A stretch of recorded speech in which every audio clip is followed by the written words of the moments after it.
血压高不难受，没有症状，有可能危害更大更可怕。我今天呀遇到一个42岁的中年人高血压，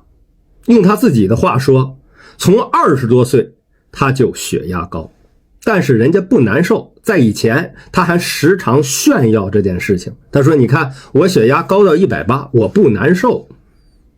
但是到了42岁，他就已经因为高血压带来的左心房增大而导致了房颤，并发生了一次脑梗。同时呢，他的肾脏也因为高血压而受损。走到这个阶段，他才幡然醒悟，自己知道原来高血压没有症状更可怕。人家高血压会发生难受症状的人，人家还算是有警报系统，而对于这种高血压不管高到多少他不难受的这些人来说，他可能失去了这种警报系统。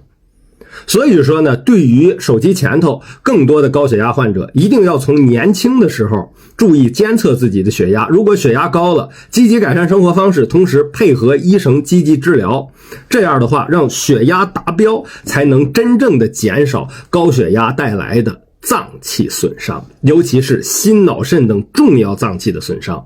最近我会讲更多这方面的知识，大家给张大夫点个关注，咱们后头听更多。